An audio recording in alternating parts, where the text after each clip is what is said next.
capítulo 1 do Atos dos Apóstolos.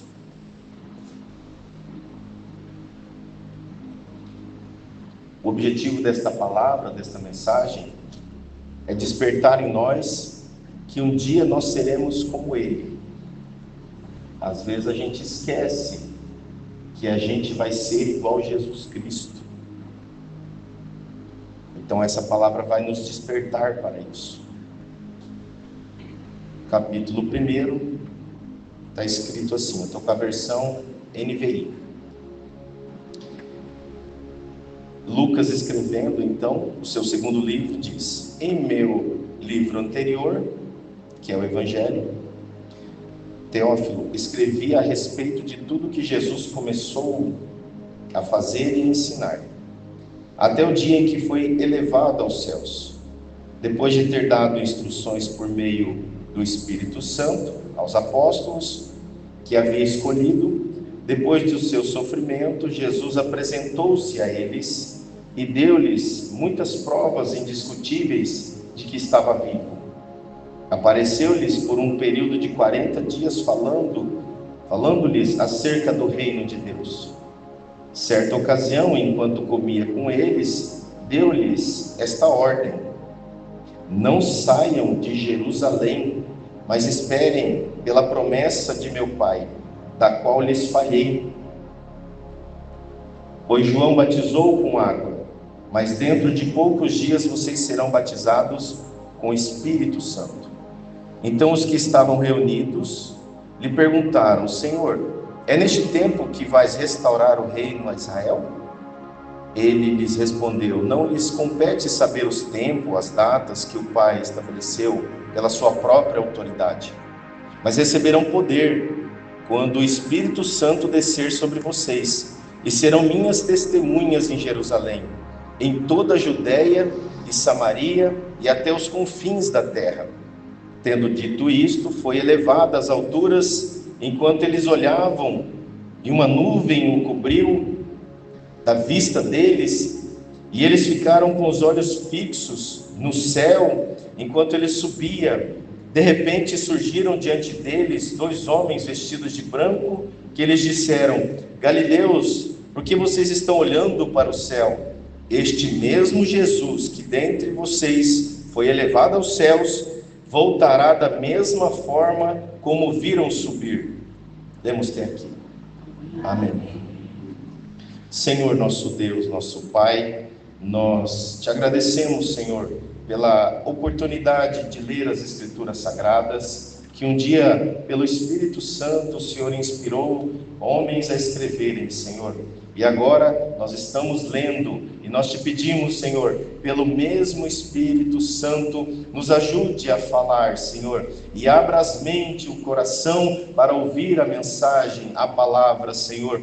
Algumas coisas não foi revelada aos nossos corações, mas o Senhor já revelou nas Escrituras. Agora, Senhor, nós te pedimos humildemente, Senhor, revele aos nossos corações aquilo que ainda não sabemos, Senhor, e nos ajude a entender e compreender a tua palavra, Senhor, e que ela se faça viva dentro de nós, e que fazendo viva, podemos manifestar esta palavra, Senhor, também sermos testemunhas do teu Filho Jesus Cristo na terra. Então prepare nós, Senhor Deus, de todas as formas necessárias. Prepare nós, Senhor, dando para nós as ferramentas necessárias, Senhor, para que possamos entender e compreender a tua palavra. Assim nós oramos e agradecemos em nome de Jesus Cristo.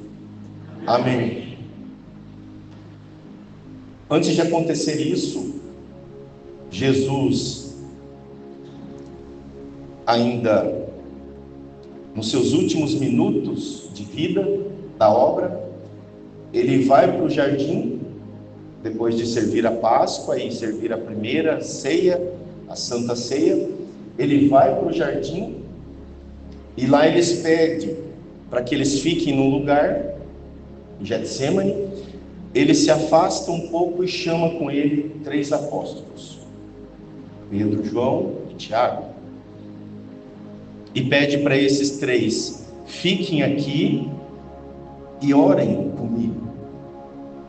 Eu vou ali, a distância de uma uma pedra, quando a gente taca uma pedra. Então não era tão longe assim.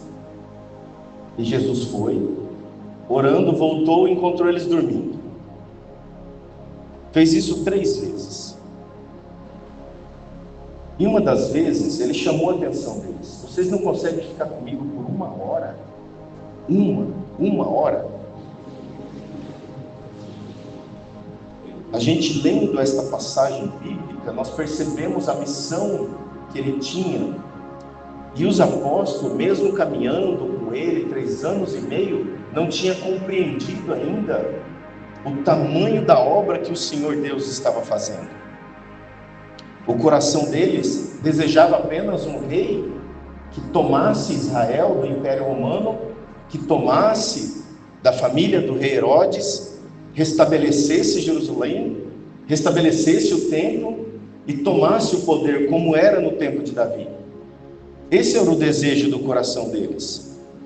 Mas o Senhor tinha uma obra muito maior para fazer com a humanidade na terra. Não era só com o povo judeu, não era só com aqueles 120, não era só com os 70, não era só com os 12, com os 11, com esses 3. Era algo que o Senhor vai falando aqui, com as próprias palavras, ele diz: vocês vão receber poder do alto. E com esse poder, vocês serão as minhas testemunhas, os meus mártires. Vocês vão sofrer na pele. As pessoas vão olhar para vocês e vão ver a minha obra, a obra que eu fiz.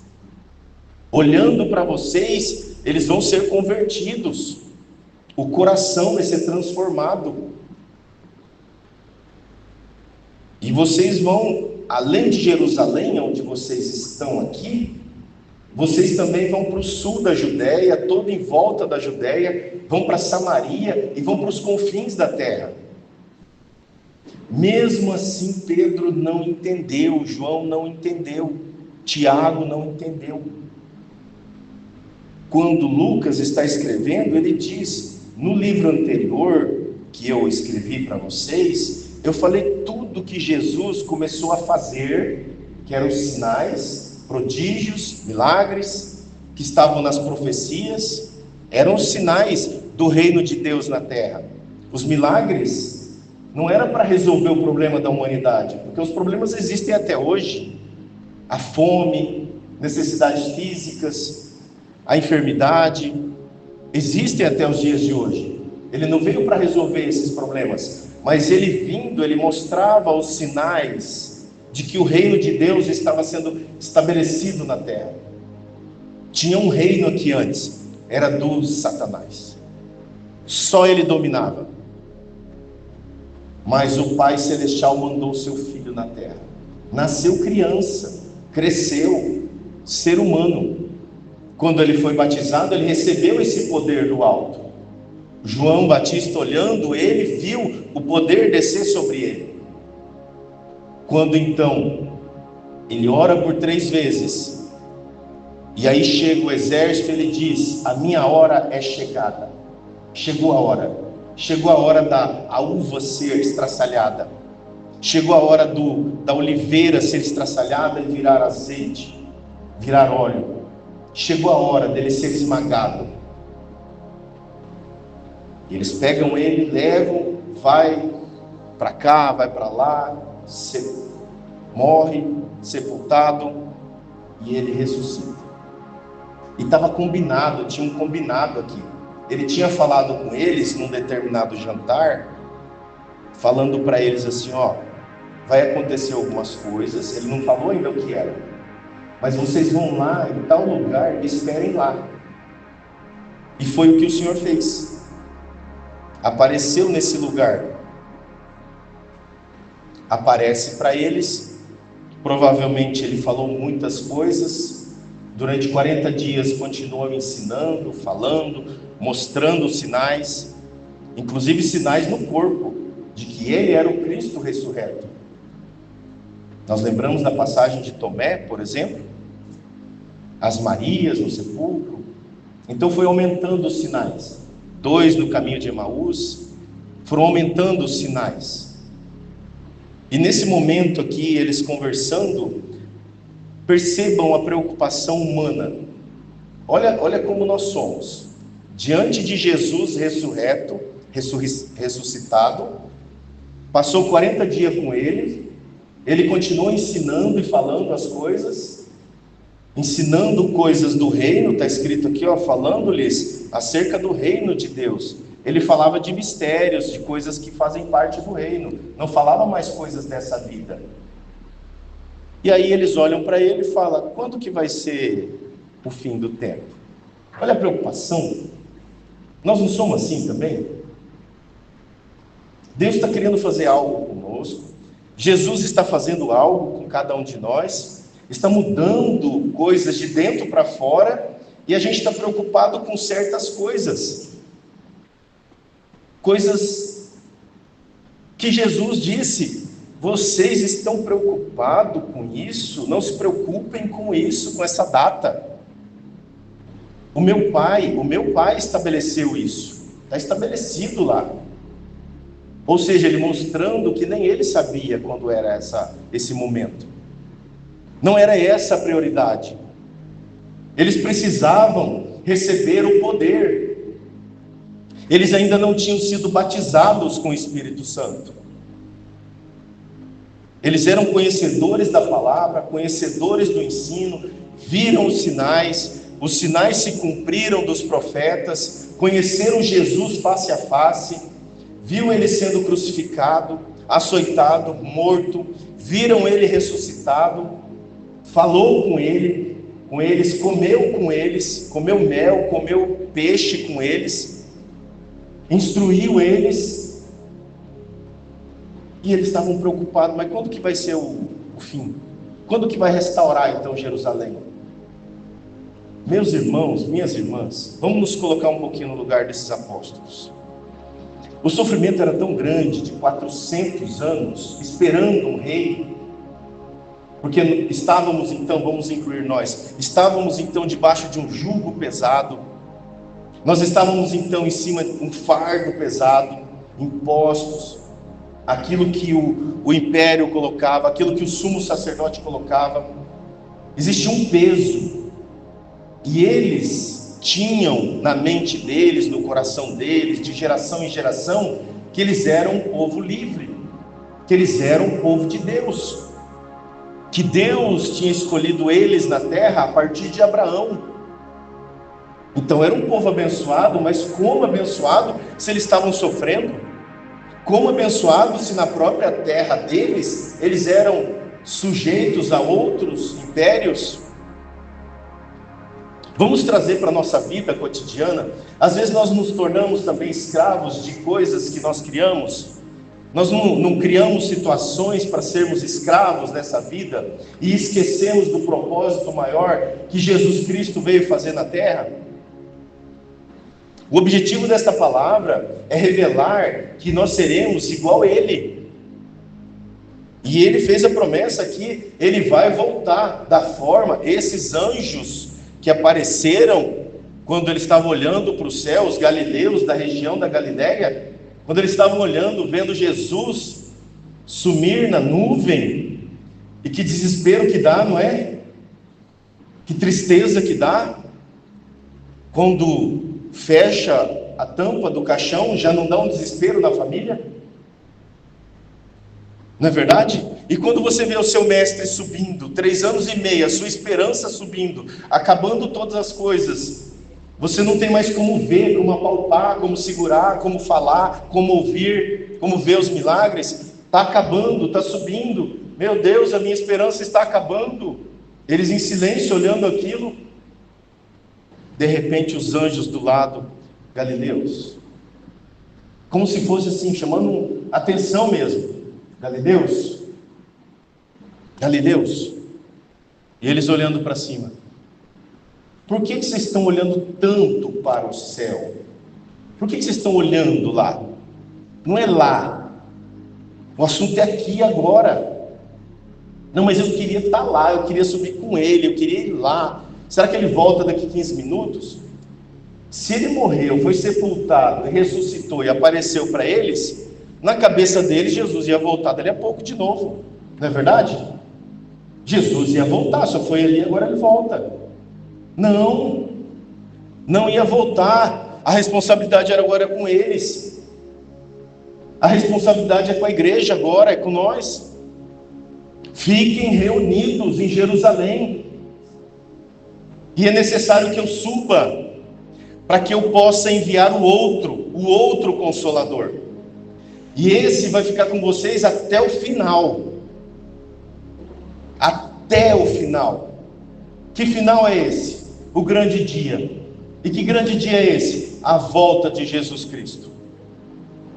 Minha irmã, meu irmão, vocês amam a volta de Jesus Cristo? Vamos tirar um pouquinho o olho das coisas necessárias da nossa vida. Vamos agora prestar atenção que Jesus vai voltar e que nós precisamos do Espírito Santo dentro de nós para guiar em toda a verdade, em toda a justiça, denunciando o pecado em nós, mostrando e revelando aquilo que nós precisamos saber. Vamos nos despertar para isso? Onde está o seu coração agora? Onde está a sua mente agora?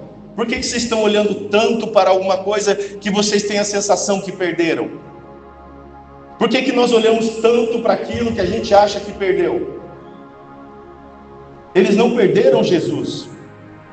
Os anjos disseram para eles: por que vocês estão olhando para o céu? Esse que foi, ele vai voltar da mesma maneira.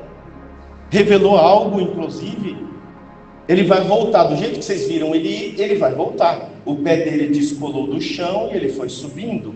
Agora ele vai voltar. E ele vai levar a sua igreja. O que cabe a nós? Nos prepararmos. Vamos nos preparar para essa grande volta. Agora vem o mesmo pensamento dos apóstolos. Quando vai ser, será? É que quando a lua escurecer, quando ficar aparecendo sangue, quando isso. Mas os terremotos, as guerras, já acontecem há 2000 anos. Já vem acontecendo as coisas.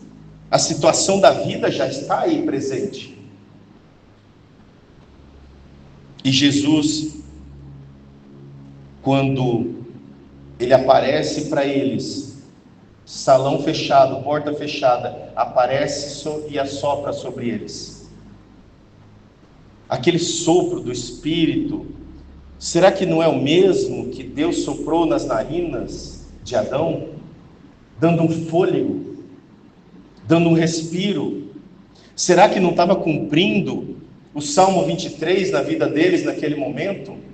O bom pastor aparecendo depois de ressuscitado e soprando sobre eles, refrigerando a alma deles. Eles olharam e viram o bom pastor deles. Eles não eram ovelhas desgarradas, ovelhas sem pastor, um povo perdido, um povo que também ia sofrer. Sim, sofrimento faz parte.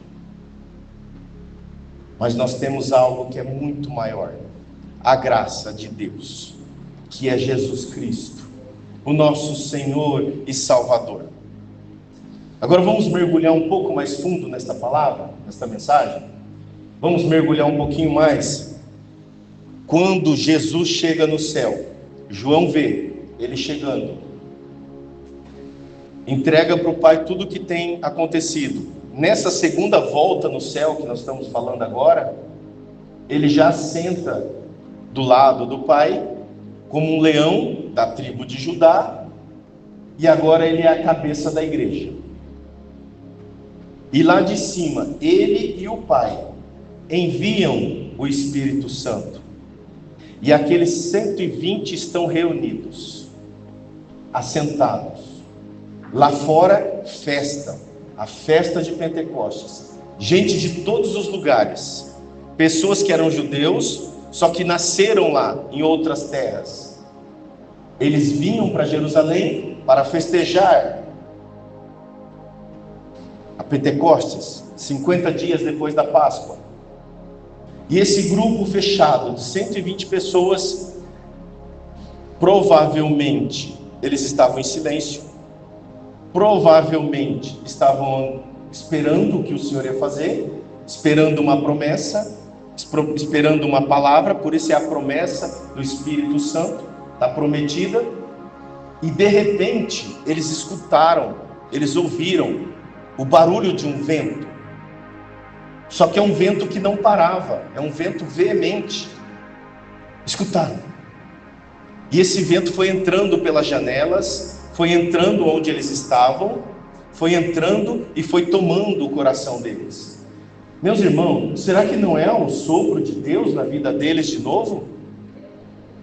E eles sentindo esse refrigério na alma deles, eles começaram a olhar uns para os outros e começaram a ver línguas de fogo descendo sobre a cabeça de cada um.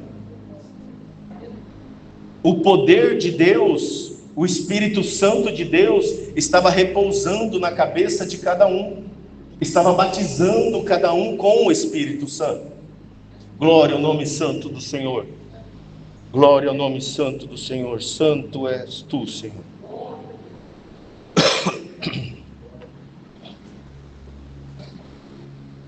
Que imagem! Eu não sei vocês, a sensação que eu tive é que eu fui lá.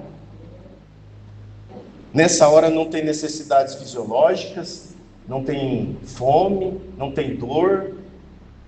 É um momento de plenitude, de paz.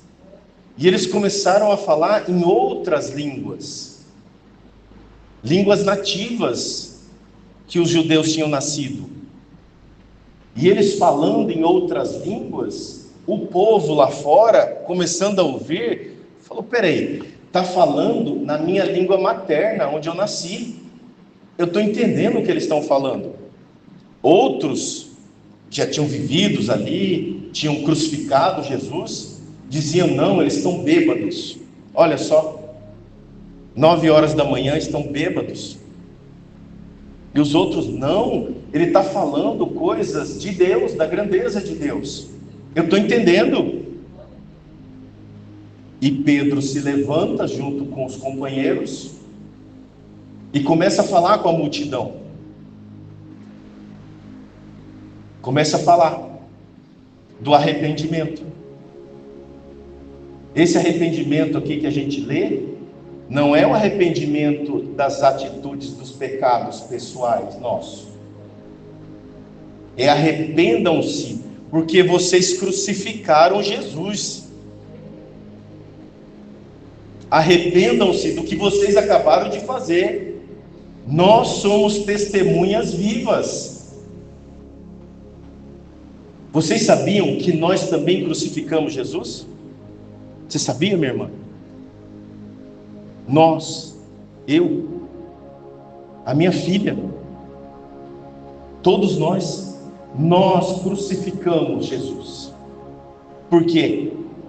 Porque Ele morreu por nós, no nosso lugar. Então foi nós que colocamos Ele na cruz. O Filho de Deus não precisava ter descido na terra, se humilhado, se esvaziado da glória de Deus, se feito ser humano como nós e morrido numa cruz. Morte de cruz. Então nós matamos Jesus também. E Pedro se levanta e diz: arrependam-se, arrependam-se do que vocês fizeram e sejam batizados nesse nome que vocês colocaram na cruz. E aí ele cita Joel, né? Um profeta. Ele cita Joel, dizendo que sobre toda a carne seria derramada o Espírito de Deus. Meus irmãos, nós não somos judeus, nós não compreendemos o que ele estava dizendo nesse momento. Vamos ver se a gente consegue compreender um pouco. O Espírito de Deus, a presença de Deus, não podia ser colocado em qualquer ambiente. Foi construído um tabernáculo. Moisés construiu esse tabernáculo. E nesse tabernáculo colocou os átrios, colocou o santo, e dentro do santo colocou o santíssimo, e lá colocou uma arca, e ali estava a presença de Deus. Salomão fez um templo, separando as coisas, e dentro do templo criou um lugar, a arca, e nesse lugar a presença de Deus. A presença. Agora, como que Deus derramaria na carne humana, o Espírito dele? E eles estavam vendo aquilo, aquelas pessoas estavam falando em outras línguas, eles estavam entendendo aquela linguagem, eles estavam vendo o poder de Deus descendo sobre eles. Quando Jesus ressuscita, ele diz: todo o poder foi me dado agora. Ele tinha recebido o poder lá no batismo, nas águas, e agora ele diz: todo o poder foi me dado, poder nos céus e na terra, verdadeiramente homem e verdadeiramente Deus, iniciando então a sua primogenitura, sendo o primeiro, e nós somos os próximos. Glória ao nome santo do Senhor. Creem que nós seremos os próximos? Que o Senhor vem preparando há 2000 anos a sua igreja, preparando os nossos corações, preparando o nosso corpo, para que nós também recebamos esse corpo glorificado, que o nosso pé também descolhe do chão. É difícil de falar essas coisas? É difícil falar sobre esse assunto? Não. Essa é a esperança. Nós vamos fazer parte do reino de Deus. Nós vamos cear com Ele lá no céu. Tem uma mesa preparada para nós, um banquete especial. As bodas do Cordeiro estão preparadas. Os anjos estão ansiosos para receber a noiva de Jesus Cristo. Fazemos parte desse noivado? É um clamor que nós estamos fazendo?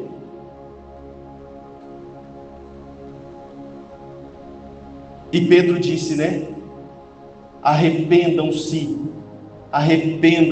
desse ato que vocês fizeram e sejam batizados também. Quando nós falamos de batismo, vamos focar no batismo do Espírito Santo, porque esse é um só batismo. Esse é o batismo que mais nos interessa, porque esse gera um selo na alma. O inimigo, quando olha para a nossa alma, ele enxerga esse selo, essa propriedade. Nós somos pertencentes a alguém. E Jesus, que é o nosso bom pastor, selou a nossa alma com a marca dele. E essa marca tem sangue. Não é uma marca comum, simples. Então, meus irmãos, minhas irmãs, esta mensagem, essa palavra é para revelar que nós seremos como Jesus Cristo é. E como Ele é, nós seremos, e sendo assim, nós vamos ver Ele, o Pai, face a face. Nós estamos preparados hoje para ver a face de Deus? Sejam sinceros. Eu não estou. Não sei se eu estarei. Mas a palavra vai me ensinando, vai me limpando, vai me preparando para que eu possa um dia enxergar com os meus olhos a face de Deus. Moisés, quem foi Moisés? Um grande homem preparado, separado por Deus para resgatar um povo, separar daquele poder, daquele império egípcio, transferir esse povo para a terra prometida, que ora foi prometida para Abraão, para Isaac, Jacó. Moisés é preparado para resgatar e libertar esse povo da escravidão. A escravidão ficou dentro deles, eles não puderam entrar na terra prometida, não puderam entrar no descanso, porque o Egito ficou dentro deles, e eles foram enterrados na caminhada. Mas os filhos dos filhos deles entraram, e nós somos a geração dos filhos dos filhos. A igreja se perdeu há algum tempo na caminhada, mas Jesus Cristo está sempre no controle, Ele é a cabeça. Aos nossos olhos a igreja se perde, aos olhos de Deus, aos olhos de Cristo, tem um caminho reto, é direto. Como é que nós estamos diante de Deus agora? Será que nós temos a condição de Moisés de dizer: Senhor, mostra a tua face, é o suficiente para mim? Moisés não pôde ver a face de Deus, sendo amigo de Deus. Deus falava com ele, revelou coisas para ele. E Jesus vem e diz: vocês verão a minha face, vocês verão a face do Pai. E mais do que isso, aonde eu vou, vocês também vão. Aquilo que o Pai me deu como herança, vocês também terão. Vocês serão cordeiros comigo. Que direito nós tínhamos disso? Pensa bem, meu irmão. Que direito, minha irmã, que direito nós tínhamos? Nenhum. Nós temos esse direito ainda? Não. Pela misericórdia de Deus, Ele olhou para nós e nos alcançou. E tem nos alcançado, atingido os corações, tem acessado os mais mistérios do nosso coração. Um coração cheio de coisas, cheio de riquezas humanas, cheio de olhar para esse mundo, cheio de querer um rei que domine, um governo que seja o nosso. A gente quer que desde da pessoa aqui do bairro seja o nosso representante, o de Londrina seja o nosso, o do Paraná seja o nosso, o de outro estado seja o nosso, o do Brasil seja o nosso. Nós já temos o nosso. Como é que é o nome dele? Jesus Cristo, Filho de Deus. Glória ao nome santo do Senhor.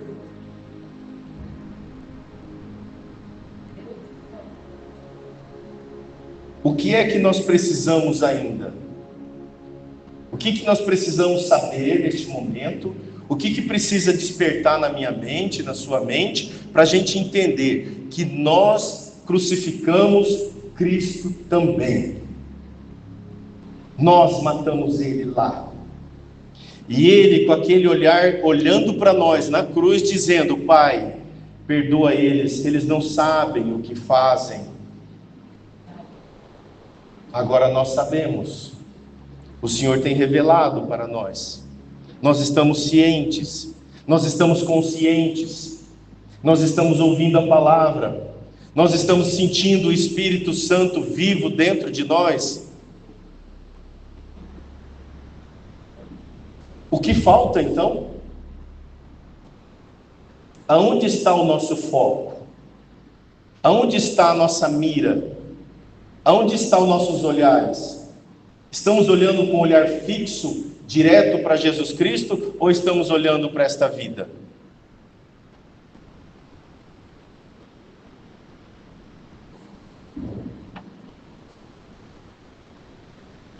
Como nós estamos? Vamos pedir a Deus agora, em oração, que o Senhor nos mostre, nos revele, nos dê força para que a gente possa entender e compreender esses pontos. Só o Espírito Santo para esclarecer nos vossos corações e no meu aquilo que falta entender ainda. Mas a essência dessa palavra é: nós também crucificamos o Filho de Deus. Ele também morreu por nós. Muda, né, a frase, né? Deus enviou o seu Filho para morrer por causa de você. Isso alimenta o nosso ego. Você colocou Jesus na cruz, o Filho de Deus, e Ele foi morto. Isso nos constrange. A mesma informação, pontos de vista diferentes, muda o nosso aspecto. Então vamos nos arrepender nesta manhã do que nós fizemos também. Colocamos Ele. Mas Pedro, lá nas epístolas, diz que Deus, o Pai, estava ciente desta informação. Ele estava sabendo o que estava fazendo. Fazia parte do plano de Deus, fazia parte da soberania de Deus. Tudo isso estava sob controle. O único que não sabia disso era o inimigo das nossas almas. Ele achou que naquele momento tinha ganho, e na verdade aquele momento estava sendo consumado na cruz, a obra redentora de salvação. Glória ao nome santo do Senhor. A obra foi completa. Essa é a obra de Deus. E todo aquele que crer nesta obra, no Filho de Deus, no sangue derramado na cruz, será salvo aquele dia, e nós também descolaremos os nossos pés e voaremos o céu com Ele, e cearemos com Ele.